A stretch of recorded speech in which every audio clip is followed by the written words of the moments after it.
네, 오늘은 나는 생명의 떡이니라는 제목으로 하는 말씀 나누겠습니다. 한 달 좀 더 지나서 오랜만에 다시 요한복음으로 돌아왔기 때문에 그 지난 말씀을 잠시 되짚어 보도록 하겠습니다. 요한복음 6장에 들어와서 예수님께서 오병이어의 기적을 행하셨습니다. 이 기적을 체험했던 무리들은 예수님을 억지로 임금으로 삼으려 했고, 예수님은 그들을 피하셔서 제자들을 바다 건너편으로 급히 보내시고 자신은 기도하러 산으로 올라가셨습니다. 그리고 그 깊은 밤중에 예수님은 갈릴리 바다에서 큰 풍랑을 만나 고생하고 있었던 제자들을 보시고 바다 위를 걸어서 그들을 찾아가셨습니다. 이후에 무리들은 수소문해서 예수님을 찾아왔고, 이 무리와 나누는 대화 그리고 예수님의 말씀이 6장 후반부까지 쭉 이어집니다.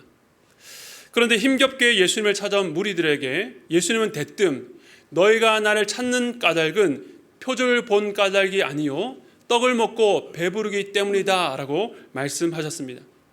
애써서 수고해서 찾아온 무리들을 참으로 민망하게 만드는 말씀이었지만, 잘못된 목적으로는 참된 진리에 이를 수 없다는 것을 지적하신 것입니다. 그러면서 썩을 양식이 아니라 영생하도록 있는 양식을 위해서 일하라고 말씀하셨습니다. 이에 무리들은 우리가 어떻게 해야 하나님의 일을 하는지 물었습니다. 즉 영생하도록 있는 양식을 위해서 일하는 것이 곧 하나님의 일이라 생각했고, 그들이 지금은 아직은 모르고 있지만 그 일이 무엇인지를 물은 것입니다. 이러한 질문에는 자신들이 하나님의 일을 할 수 있다라는 생각이 깔려 있습니다. 그런데 그들 향한 주님의 대답이 무엇이었습니까? 하나님께서 보내신 이 바로 나를 믿는 것이 하나님의 일이라고 하셨습니다. 즉 율법의 원리, 무언가 영생을 얻을 만한 행위를 해야 된다는 생각에 갇힌 저들에게 주님은 전혀 다른 원리인 믿음을 말씀하신 것입니다. 이 두 가지는 상호 보완적이거나 합의해야 될 길이 아니라 전혀 다른 두 세계관입니다. 즉 자기를 신뢰하는 길을 떠나서 오직 예수님만 신뢰하라는 주님의 요청이었습니다. 이 세상에 참 많은 종교가 있지만 딱 두 부류로 나눌 수 있습니다. 인간의 노력과 행위로 구원에 이를 수 있다라고 믿는 종교와 하나님께서 인간을 구원하시는 그 은혜를 믿음으로 받아들이는 그 종교입니다. 예수님과 무리와의 대화에서 이 두 세계관이 충돌합니다. 바로 이 지점에서 오늘 본문이 시작되는데요. 오늘 설교를 한 구절씩 그 맥락을 짚어가면서 살펴보겠습니다. 그렇기 때문에 중간에 길을 놓치면 어떻게 될까요? 네, 매우 졸리게 되시겠죠. 그러니까 정신을 바짝 차리시고 한 구절씩 함께 따라갔으면 좋겠습니다. 무리들의 질문입니다. 6장 30절 말씀 우리 함께 읽겠습니다. 시작.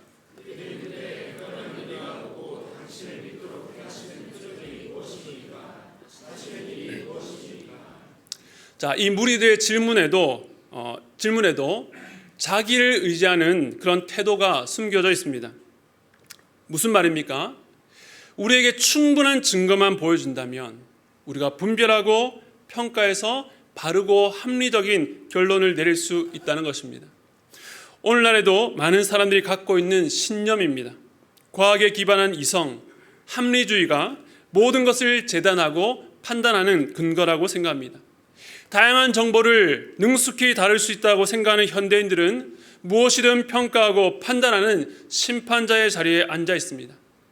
그것은 곧 내가 내 삶의 주인이며 나를 둘러싼 모든 것들에 대해서는 내가 판단할 권리와 능력이 있다라고 자신하는 것입니다.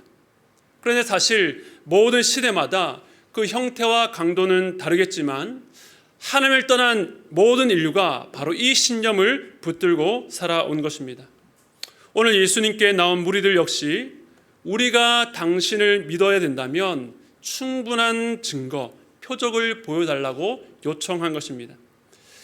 그런데 이 요청을 곰곰이 생각해 보면 좀 이상한 질문입니다. 앞서도 말씀드렸던 것처럼 이들이 지금 예수님을 찾아온 이유가 무엇입니까? 바로 오병이어의 기적, 그 표적을 보았기 때문입니다. 표적을 보고 예수님을 찾아왔는데 그 예수님께 또 다른 표적을 보여달라고 합니다. 왜 이런 일이 일어납니까? 앞서 주님께서 행하셨던 그 표적의 참된 의미와 목적을 몰랐기 때문입니다.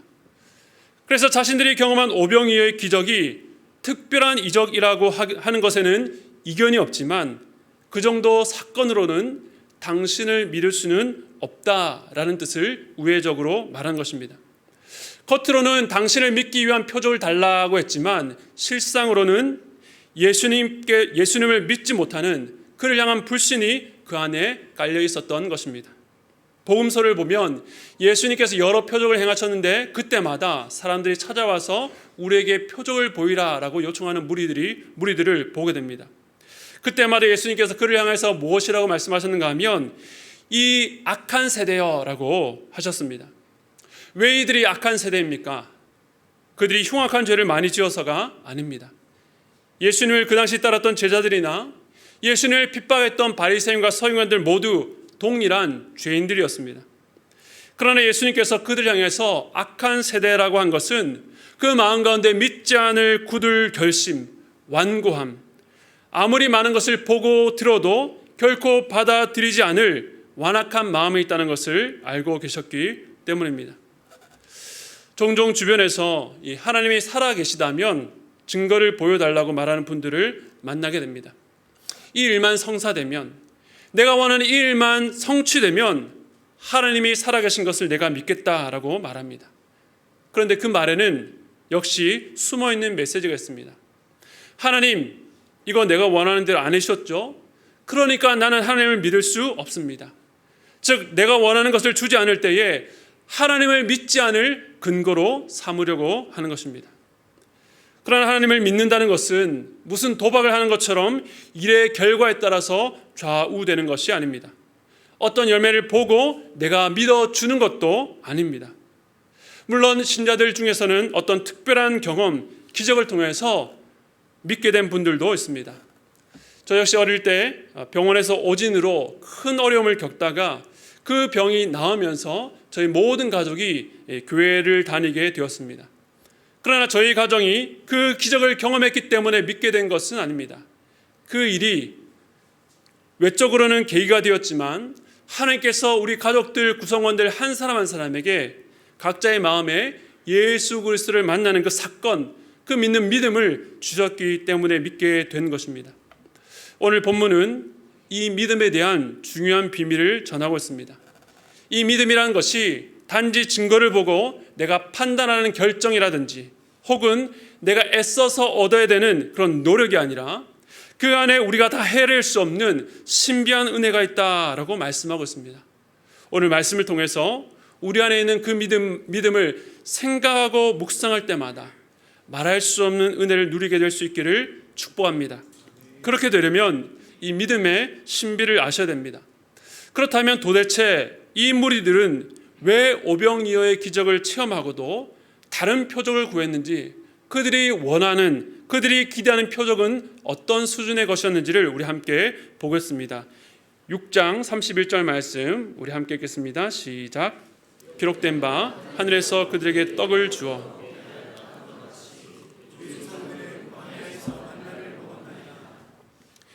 이들이 어떤 사건을 언급하고 있습니까? 과거 이스라엘 백성들이 광야에서 먹었던 그 만나 사건입니다. 그러니까 오병이어의 기적이 아무리 특별하다고 해도 수백만의 사람들이, 백성들이 아무것도 없는 광야에서 무려 40년 동안 먹었던 그 만나의 기적과는 규모나 기간이나 방식 모든 면에서 비교할 수 없다라고 판단하는 것입니다. 아마 그들에게 있어서는 자신을 믿으라는 예수님보다 모세가 더 대단한 인물이라고 생각했을 것입니다. 그 말을 들은 예수님께서 답하십니다. 6장 32절인데요. 제가 읽겠습니다. 예수께서 이르시되 내가 진실로 진실로 너에게 이르노니 모세가 너에게 하늘로부터 떡을 준 것이 아니라 내 아버지께서 너에게 하늘로부터 참떡을 주시나니. 전체 문장 구조가 너희 조상들이 경험한 표적에 대해서 not A but B, A가 아니라 B라고 말씀합니다. 예수는 이 말씀을 통해서 그들에게 잘못된 것 두 가지를 교정하기를 원하셨습니다. 첫째는요, 과거 조상들이 광야에서 먹은 만나는 모세가 아니라 하늘의 하나님께서 그 하늘로부터 주셨다는 사실입니다.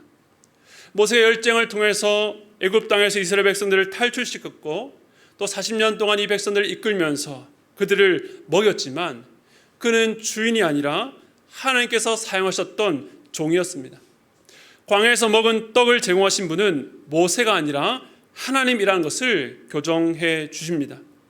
둘째는요, 과거에 먹은 떡, 오래전 자기 조상들이 광야에서 신비한 떡을 먹었었지라고 하는 그 과거에 머물지 말고 이제 곧 아버지께서 너에게 하늘로부터 주실 참떡을 바라보아야 된다라고 말씀하는 것입니다. 너희들이 지금 기대하고 기다릴 것은 오래전 광야에서 왔던 그 떡이 아니라 바로 지금 베풀어질 참떡이라고 말씀하십니다. 그런데 무리들은 과거에 머물러 있었습니다. 그 과거의 역사가 의미하는 것이 무엇인지도 모른 채 그저 그 과거를 사모하고 있습니다. 하지만 모세가 아니라 아버지를, 과거의 그 떡이 아니라 이제부터 주실 참떡을 바라보라고 말씀하는 것입니다. 그렇다면 아버지께서 주시는 참떡이 무엇인지를 보겠습니다. 6장 33절 말씀 읽겠습니다. 시작. 하나님의 떡은 하늘에서 내려 세상에, 아멘. 하늘에서 내려 이 세상에 생명을 주는 것입니다. 하늘에서 내린다는 것은 이 땅 어디에도 발견할 수 없고 경험할 수 없는 것이 바로 이 땅을 초월한 차원에서 우리가 발을 딛고 사는 이 세상 가운데 주어진다는 것입니다. 어떤 목적 때문입니까? 이스라엘 백성들만이 아니라 세상에 생명을 주기 위해서입니다. 그 범위가 확장되었고 그 효과와 차원도 이전과는 전혀 다릅니다. 그러므로 너희들이 구해야 될 것은 단지 육신의 생존을 위한 떡이 아니라 육적인 생명과는 다른 차원의 생명을 주는 떡이라는 것을 말씀하고 있습니다. 예수님께서 이렇게 말씀하시자 백성들이 요구합니다. 6장 34절 제가 읽겠습니다. 그들이 이르되 주여 이 떡을 항상 우리에게 주소서. 무리들이 이제야 예수님을 알아보고 그 예수님께 구하는 것일까요? 그런데 그들의 간구 중에서 이 떡을 항상 우리에게 주소서라고 하는 것이 좀 이상합니다. 마치 광야에서 먹었던 그 만나는 40년간 먹고 그쳤지만 이제는 그치지 않고 계속해서 먹을 수 있는 떡을 달라는 요구로 들립니다. 바다 건너편 하루 저녁 한 끼를 해결했던 오병이어의 기적이 아니라 계속 끊이지 않는 양식을 항상 우리에게 주어 먹게 해달라고 요청한 것입니다. 이들은 예수님께 간구하고 있지만 여전히 참떡이 아니라 눈에 보이는 떡, 육적인 생명을 위한 떡을 구하고 있습니다. 영생하도록 있는 양식이 아니라 썩을 양식을 구하고 있는 것입니다. 그 기적을 우리에게 항상 계속 있게 해달라고 요청하고 있습니다. 그러자 예수님은 이제 더 명확하고 직접적으로 말씀하십니다. 6장 35절 말씀 우리 함께 읽겠습니다. 시작.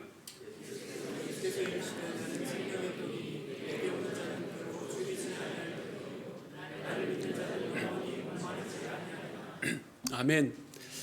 여전히 눈앞에 예수님을 보지 못하고 눈에 보이는 떡을 달라고 요구하는 자들에게 예수님은 단도직입적으로 내가 생명의 떡이다, 하늘로부터 오는 참떡이 바로 나라고 말씀하셨습니다. 그리고 이 떡을 먹으면 결코 줄이지 않고 영원히 목마르지 않을 것이다 라고 말씀하십니다. 지난 4장에서 사마리아 여인을 만나셨을 때 하셨던 말씀과 같습니다. 그때는 우물의 물을 통해서 생수 대신 예수님을 증거하셨는데 이곳 6장에서는 떡을 매개로 동일하게 말씀하십니다. 그런데 나는 생명의 떡이니 라는 말은 영어로 보면 I am, 헬라어로 보면 에고 에이미라고 시작하는 예수님의 자기 선언으로 요한복음에 7번 나오는 아주 중요한 표현입니다. 이는 출애굽기에서 하나님께서 모세에게 자기를 드러내실 때에 I am who I am, 나는 스스로 있는 자다라고 자기를 나타내신 말씀처럼 예수님께서 하나님의 아들로서 하나님께서 피조물인 사람들에게 자신을 나타내는 말로서는 말입니다. 그런데 이 말씀은 7번의 자기 선언 중에 그 첫 번째인데 나는 생명의 떡이라고 말씀하신 것입니다. 그런데 이 말씀은 절대자로서 피조물인 이 사람들에게 자신을 나타내는 말로서는 좀 어울리지 않는 말입니다. 더 광대하고 더 위험차고 더 압도적인 말이 있을 텐데 생명의 떡이라니 어떤 이들에게는 우스꽝스러워 보일 수도 있습니다. 그렇다면 왜 예수님은 자신을 이 생명의 떡이라고 알리셨을까요? 먼저는 주님의 오심이 과거 이스라엘 조상들이 광야에서 먹었던 만나 그리고 오병이의 기적으로 먹고 배불렀던 것의 성취였기 때문입니다. 즉 예수님께서는 과거 조상들이 경험했던 역사를 부정하거나 단절하시려는 것이 아니라 그것을 완성하기 위해서 오셨습니다. 조상들이 먹었던 것은 장차 오실 일의 그림자였기 때문에 한계가 있었지만 이제는 그것을 성취하시는 실체로 오셔서 그것을 먹는 자마다 더 이상 목마르지 않고 배고프지 않을 그런 생명의 양식으로 왔다고 말씀하는 것입니다. 즉 예수님께서 나는 생명의 떡이니 라고 하신 것은 뜬금없는 맥락 없는 표현이 아니라 구약에서 하나님께서 행해 오셨던 그 일을 완성하는 분으로 바로 내가 메시아다라고 하는 사인인 것입니다. 그리고 자신을 이 생명의 떡이라고 비유하신 것은 예수를 믿는 것의 신비함을 보여줍니다. 즉 믿는다는 것은 나 밖에 있는 어떤 대상에 대해서 내가 검증하고 그 뒤에 신뢰하고 따라가는 수준을 말하는 것이 아닙니다. 마치 떡을 입으로 넣고 씹고 삼켜서 그 양식이 자기의 몸에 흡수가 되면 나와 구별할 수 없는 것처럼 예수를 믿는 것은 그분과 내가 적당한 거리를 유지하고 사는 것이 아니라 그 예수님이 우리 안에 들어오셔서 우리의 생명과 힘이 되는 아주 특별하고도 신비한 영적 경험을 말하는 것입니다. 이 부분에 대해서는 6장 후반부에 더 깊은 의미가 드러나는데 그때 다시 한번 말씀드리겠습니다. 그렇다면 누가 이 떡을 먹을 수 있습니까? 눈에 보이는 떡이라면 그저 받아서 먹으면 되는데 한 인격체로 존재하시는 예수님이 생명의 떡이라니 어떻게 그분을 먹을 수 있습니까? 우리가 좀 전에 읽었던 35절을 보면 결코 줄이지 않고 영원히 목마르지 아니하리라 앞에 내게 오는 자, 나를 믿는 자라고 말씀합니다. 같은 의미입니다. 즉 생명의 떡이신 예수님을 먹는다는 것은 참 생명을 주시는 예수님께 나아가는 자, 그 예수님을 믿는 자입니다. 이처럼 예수님께서 생명의 떡과 믿음에 관한 진리를 말씀하신 뒤에 거기 모인 자들을 향해서 이렇게 말씀하십니다. 요한복음 6장 36절 말씀 우리 함께 읽겠습니다. 시작.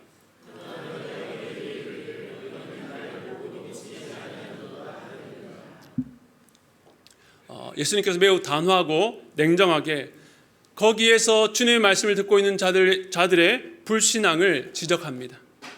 이들의 불신은 어느 정도 예상한 일입니다.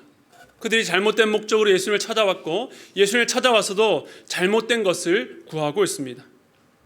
예수님께 하시는 말씀을 그들의 귀로 듣고 예수께서 행하셨던 그 기적을 실제 체험했음에도 불구하고 그들은 믿지 않습니다. 그렇다면 이런 의문이 듭니다. 아니 이렇게 예수께서 살아계시던 당시에 직접 보고 들은 자들이 예수를 믿지 못한다면 과연 누가 믿을 수 있겠는가? 혹은 예수께서 이렇게 사역하셨는데 그 사역을 행하고도 이렇게 열매가 없다면 예수님의 그 사역이 실패한 것은 아닌가? 또 어떤 이는 복음서에서 이렇게 예수를 향해서 불신앙으로 반응한 사람들을 볼 때에 어떻게 이렇게 답답하고 어떻게 이렇게 어리석냐라고 생각할 수 있습니다. 그런데 이런 의문과 생각은 예수를 믿는 것은 단순하지 않고 사람의 힘으로 되는 일이 아니라는 것을 모르기 때문에 하는 말입니다. 믿음이란 사람이 파악하거나 깨우칠 수 있는 수준을 넘어서 매우 높고도 깊은 이야기입니다. 그 비밀에 대해서 예수님께서 이렇게 말씀하시는데요. 요한복음 6장 37절 말씀 우리 함께 읽겠습니다. 시작. 아버지께서 내게 주신 자는 다 내게로 올 것이요. 아멘. 한 사람이 예수님을 믿는 현상에 대해서 두 가지 측면에서 말하고 있습니다. 즉 어떤 사람이 예수를 믿는 것은 하나님의 측면에서 보면 아버지께서 예수님께 주신 결과입니다. 그리고 인간의 측면에서 보면 그 사람이 예수님께 자의로 나아간 결과입니다. 아버지께서 예수님께 주신 자만이 예수님을 믿을 수 있고 예수께로 갈 수 있습니다. 그리고 한 사람이 예수의 말씀을 들을 때에 그것을 깨닫고 마음에 결단하여 예수님께로 나아갔다면 그것이 가능한 이유는 아버지께서 그 사람을 예수님께로 주셨기 때문이라는 것입니다. 즉 한 사람의 회심, 회개는 사람이 만들어내거나 꾸밀 수 있는 것이 아니라 하나님의 일하심이 먼저 있어야 한다는 것입니다. 이를 신학적 용어로 하나님의 예정이라고 합니다. 하나님께서 구원받을 당신의 백성을 먼저 선택하셔서 아들에게 주셨다라고 하는 것입니다. 에베소서 1장 4절에서 5절 말씀 우리 함께 읽겠습니다. 시작. 곧 창세전에 그리스도 안에서 우리를 택하사 우리로 사랑 안에서 그 기쁘신 뜻대로 우리를 예정하사 예수 그리스도로 말미암아 자기 아들들이 되게 하셨습니다. 아멘. 이 땅이 조성되기도 전에 아담과 하와를 만드시고 그들이 죄를 짓기도 전에 우리가 이 땅에 태어나기도 전에 하나님께서는 우리를 택하시고 예정하사 당신의 자녀들이 되게 하셨습니다. 우리의 머리로 도저히 이해할 수 없지만 성경이 이것을 우리에게 말씀하고 있습니다. 무엇을 말하는 것입니까? 우리의 구원이 우리에게 달리지 않다. 내 믿음도 내가 결정하고 선택한 결과가 아니라 가장 선하시고 가장 완전하신 하나님께 달려있다는 것을 말하는 것입니다. 이 사실이 우리에게 큰 위로와 확신을 줍니다. 만약 믿음이 우리의 판단과 결정에만 국한되어 있다면 그 믿음은 불안한 인간의 존재와 같이 불안하고 흔들릴 수밖에 없습니다. 우리는 오늘 아침에 결단했다가도 오후에 넘어집니다. 어떨 때는 정말 믿음이 좋은 것 같지만 어떨 때는 내게 과연 믿음이 있는가? 라고 하는 의심이 들기도 합니다. 그런데 오늘 말씀은 내가 예수를 믿은 것은 내가 이해하고 아는 영역을 벗어나 아버지께서 나를 예수님께 맡기셨기 때문에 가능한 것이라는 것을 말씀하고 있는 것입니다. 그러면 이런 의문을 제기하는 분이 있습니다. 하나님께서 다 정하셨다라고 한다면 우리는 꼭두각시에 불과한 것인가? 나는 아무것도 안 해도 그냥 알아서 믿게 되고 구원받는 것인가? 그러나 그렇지 않습니다. 아까 37절에 아버지께서 내게 주신 자는 어떻게 한다고요? 다 내게로 올 것이요. 그 신자가 주님께로 간다고 말합니다. 무엇을 말합니까? 신자는 믿음으로 반응하며 적극적으로 이 구원에 참여합니다. 하나님께서 택하셨으니 꽂아놓은 보릿자루처럼 자기는 아무런 의지가 없이 여기저기 던져지는 존재가 아니라 예수님의 말씀을 들을 때에 인생의 목마름과 그 굶주림을 깨닫고 그것을 해결받고 싶어서 주님께 나아갑니다. 나 같은 죄인도 용서받을 수 있는가? 나 같은 자도 하나님의 자녀가 될 수 있는가? 하는 부끄러운 마음이 있지만 누구든지 받아주시는 주님께서 그저 내게로 오라 초청하시는 그 말씀을 붙들고 나아가는 것입니다. 내게는 도저히 해결할 수 있는 방법이 없으니 답답한 마음으로 주님께 나아가 도와달라고 부르짖는 것입니다. 이것이 말씀을 들을 때에 신자의 마음과 감정과 의지에 일어나는 변화입니다. 즉 하나님의 예정과 구원이 우리의 삶에 이루어지는 방식이 결코 기계적이지 않고 인격적이라고 하는 사실입니다. 하나님께서 나를 부르시며 나는 그 부르심에 믿음으로 반응합니다. 이 사실을, 이 놀라운 믿음의 신비를 깊이 묵상한 자들은 자신의 의지와 입술로 예수님을 나의 주님으로 고백하고 자원하는 마음으로 주님께 나아가면서도 이것이 내게서 출발된 일이 아니라 오늘 말씀처럼 아버지께서 나를 예수님께 맡기신 결과라는 사실 앞에 감사하고 감격하게 되는 것입니다. 또 한 가지 이런 오해가 있습니다. 만약 하나님이 나를 예정하지 않으셨다면 내가 아무리 믿고 싶다고 발버둥 쳐도 헛수고가 되는 것 아닌가? 하나님께서 구원을 막아 놓으셨으니 나는 무엇을 해도 되지 않는 것 아닌가? 그런데 하나님의 예정이라고 하는 것은 우리에게 숨겨진 영역입니다.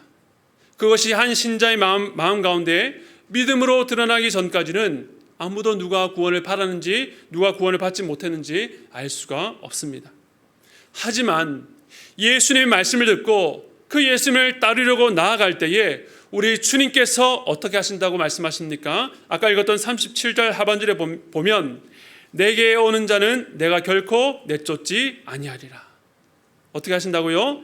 내가 결코 내쫓지 아니하리라. 우리 주님은 자기에게 나오는 자를 결코 내쫓지 않으십니다. 즉 우리 가정에 예수 믿는 사람은 아무도 없습니다. 나를 위해 기도해 주는 이도 없습니다.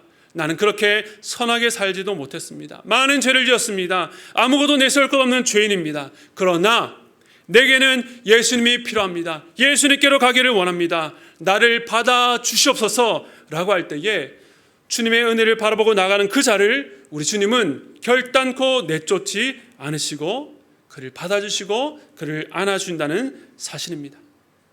이것이 절대 흔들릴 수 없는 확실한 진리인 또 다른 이유가 있습니다. 38절에 보면 그리고 지난번에 계속 예수께서 하셨던 말씀처럼 예수님께서 이 땅에 오신 것은 자기의 뜻을 행하려 함이 아니라 나를 보내신 이의 뜻, 바로 아버지의 뜻대로 행하기 위해 오셨다라고 말씀합니다.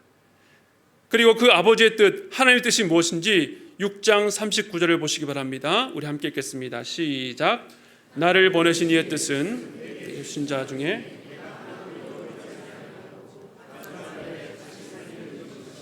아멘.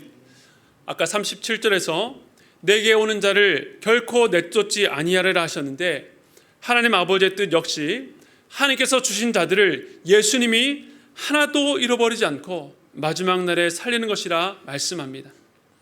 그러니까 신자를 예수님께로 보내시는 아버지의 뜻과 그들을 잃어버리지 않고 그들을 살리시는 아들의 뜻이 같습니다. 우리를 구원하시기 위해서 하나님 아버지와 아들이신 예수 그리스도께서 같은 뜻을 품고 그 일을 반드시 이루시겠다고 확신하며 보장하는 것입니다. 이중적인 보호입니다. 하나님 결단코 우리를 잃지 않고 지키시고 보호하셔서 마지막 날에 반드시 살리신다는 그 약속입니다. 오늘 말씀의 결론을 두 가지로 내리려고 합니다. 먼저는 이 교회 예배당 안에 있지만 아직 이 복음을 모르는 분들에게 말씀드립니다. 여러분에게 이 세상 그 어떤 것으로도 채울 수 없었던 그 영혼의 목마름이 있다면 주님께로 나오시기 바랍니다. 주님은 여러분의 과거를 묻지 않습니다. 현재 여러분이 어떤 자격을 갖추었는지를 묻지 않습니다. 미래의 여러분의 전망을 예단하지도 않습니다. 이 세상에서 누군가에게 버림받은 경험이 있습니까? 그래서 하나님께도 버림받을까 두려우십니까? 그러나 하나님은 자기에게 나오는 자를 결코 쫓아내시거나 그 중에 하나도 잃어버리시지 않습니다. 주님께로 나아가면 우리 주님은 우리의 모든 죄를 용서하시며 우리를 하나님의 자녀 삼아 주십니다. 아무도 내쫓지 않으시고 하나도 잃어버리지 않는 예수님 앞에 나와 그 예수님을 여러분의 구주 삼으시기 바랍니다. 그 예수님을 믿으시기 바랍니다. 두 번째는 이미 예수님을 믿고 있는 분들에게 말씀드립니다. 혹시 여러분이 지금 하나님께 구하는 것이 과거 조상들이 먹었던 만나와 같이 먹고 다시 배고플 떡을 구하고 계십니까? 그것이 충족되지 않아 답답하고 하나님의 돌보심과 보호하심을 원망하고 있는 분 계십니까? 무엇이 여러분을 불안케 하고 무엇이 여러분을 하나님과 멀어지게 만들고 무엇이 여러분을 섭섭게 만드셨습니까? 여러분은 이미 생명의 떡이신 예수님을 받으신 분입니다. 그것이면 충분합니다. 하나님은 떡을 달라는 이에게 떡을 주는 손쉬운 방법으로 하지 않고 하나님 자신을 전부 주셨습니다. 하나님의 가장 사랑하시는 독생자를 우리에게 주셨다는 것입니다. 그 아들을 아끼지 아니하시고 우리에게 주신 분이 저와 여러분을 향해서 무엇이 아까워 주지 못하시겠습니까? 여러분이 지금 하나님께 구하는 것들은 하나님께서 주실 수도 있고 주시지 않을 수도 있지만 그것이 여러분을 향한 하나님의 사랑을 증명할 수 없습니다. 하나님의 사랑은 아들이신 예수 그리스도 안에서 이미 확정되었기 때문입니다. 하나님은 우리를 결코 잃어버리지 않습니다. 우리는 흔들리고 넘어지지만 하나님은 우리를 예수님께 맡기셨고 예수님은 우리 중 그 아무도 잃어버리지 않으실 것입니다. 그러므로 사랑하는 성도 여러분, 여러분의 손에 아무것도 없다 할지라도 여러분 안에 있는 그 믿음을 깊이 묵상하시면서 하나님께서 여러분을 위해서 무엇을 주셨는지, 여러분을 어떠한 사랑과 결심으로 붙들고 있는지를 바라보시기 바랍니다. 그리하여 낙심하고 바닥에 떨어져 있는 여러분의 영혼이 다시금 주님의 얼굴을 바라봄으로 회복되고 일으켜 세워지기를 주님의 이름으로 축원드립니다. 마지막으로 오늘 본문 마지막 주님의 약속을 함께 읽겠습니다. 요한복음 6장 40절 말씀 함께 읽겠습니다. 시작. 내 아버지의 뜻은 아들 보고 믿는 자마다 영생을 얻는 이것이니 마지막 날에 내가 이를 다시 살리리라 하시니라. 아멘.